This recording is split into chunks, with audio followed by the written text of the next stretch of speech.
Сәлем, менің атым Тревор. Қалайсыңдар, достар? Білесіңдер ме, достар, мен жетіммін.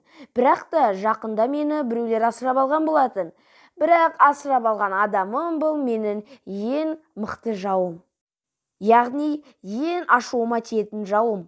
Оқиғамның қалай болғанын сендерге айтып берейін. Бірақ алдын ала лайк басып, осы видеомен достарыммен бөлісіп, арнаға тіркеліп қойыңдар. Ендеше біз кеттік.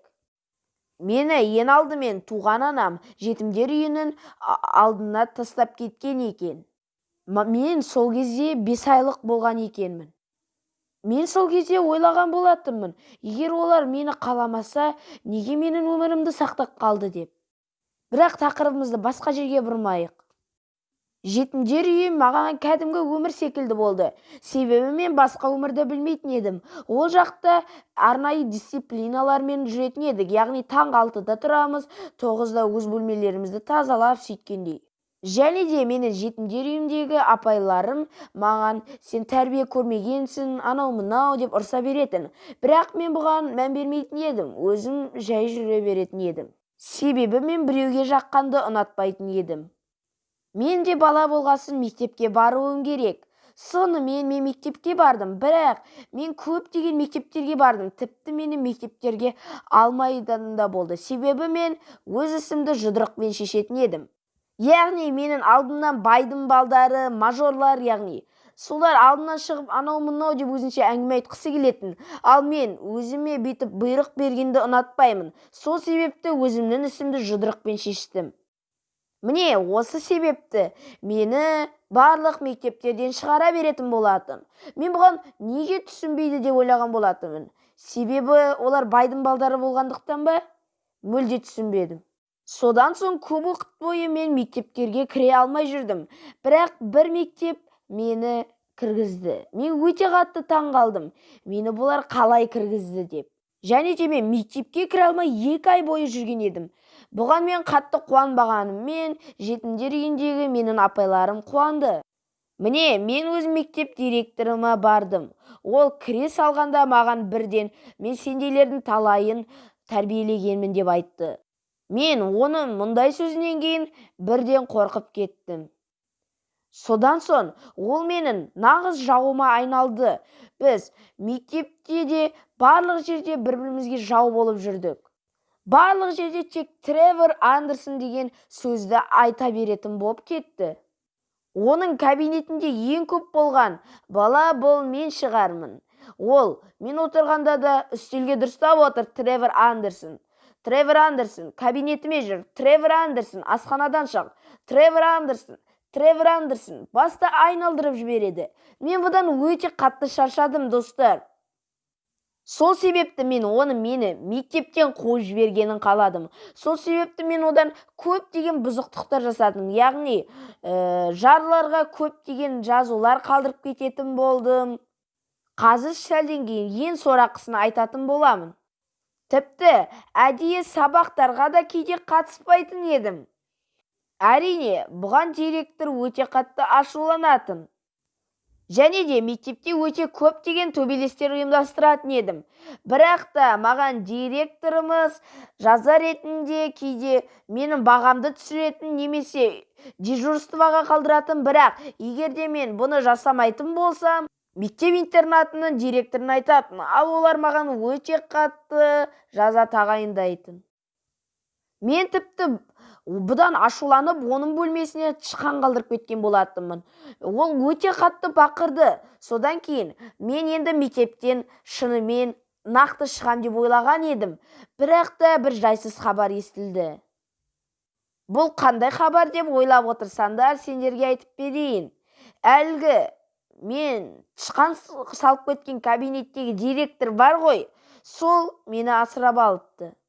Мен оған, мен сізге неге керекпін деп едім, ол мені тәрбиелеймін деп айтқан болатын. Енді менің проблемаларым өте қатты көбейді. Мен енді мектепке де кешікпейтін болдым, ерте тұратын болдым, үйге де көмектесіп, тамақ ішіп, дұрыс жуынып, және де ұйықтайтын болдым. Мұның бәрі маған өте үйреншікті емес еді. Сол себепті мен бұның бәрін істегім келмейтін еді. Қазір сіздер оның ұлы бар ма жоқ па түсінбей отқан шығарсыздар. Иә, оның баласы бар, яғни ұл бала. Және де ол онымен араласпай кеткенде көп уақыт болған. Біз бұл директор екеуміз үйде де, мектепте де қас жауларға айналдық. Бірақ оның ұлы бар ғой, иә, сол ұлы анасымен араласпай кеткен екен, яғни тіпті хат жазыспай да кеткен. Бірақ мен содан кейін директорымның жақсы адам екенін түсіндім. Бір кезде директорым маған өзімнің туған анамның табылғаны жайлы айтты. Және де бүгін соған баратыным жайлы айтқан болатын. Мен барып едім, алдымнан бір нашақор әйелді көрген болатынмын. Ол әйелді анам деп таныстырды. Және де балам үйімізге кеттік деп еді, маған директорым айтты. Балам, машинаға барып отыр деді. Мен директор анамның айтқан тыңдадым және де оған алғыс айттым.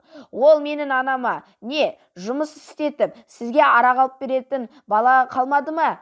Немене? Сіз 17 жылға кеш қалдыңыз деп айтқан болатын. Содан кейін менің туған анам директор анамның мойнынан ұстап алып еді, бір соққымен оны жайсырата түсірді. Мен бірақ бұған өте қатты қуандым, себебі мен туған анаммен кеткім келмеді. Бірақ бұдан кейін проблема өте күшейе түсті. Әлгі директордың баласы бар ғой, сол қайтып келген болатын.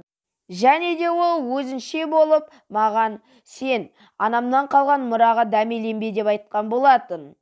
Мен оған мүлде дәмеленген жоқпын. Сол себепті мен шетке тұратын едім әрдайым.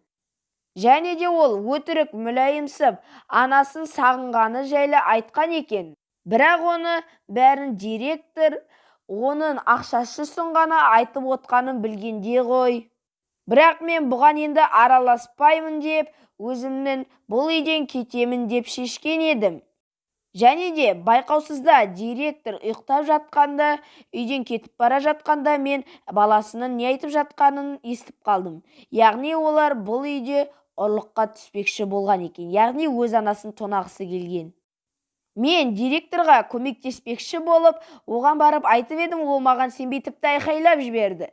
Содан соң мен қатты ашуланғандықтан одан кетіп қалғым келді. Бірақ оның маған жасаған жақсылықтарын ұмытпаймын және оған қайтарамын деп өтірік кетіп қалғандай болдым. Және де олар шынымен тонағысы келген болатын. Ал мен ол кезде полицияларды шақырып қойдым. Және де оларды бөгеуге тырыстым. Бірақ олар мені соққыға жықты.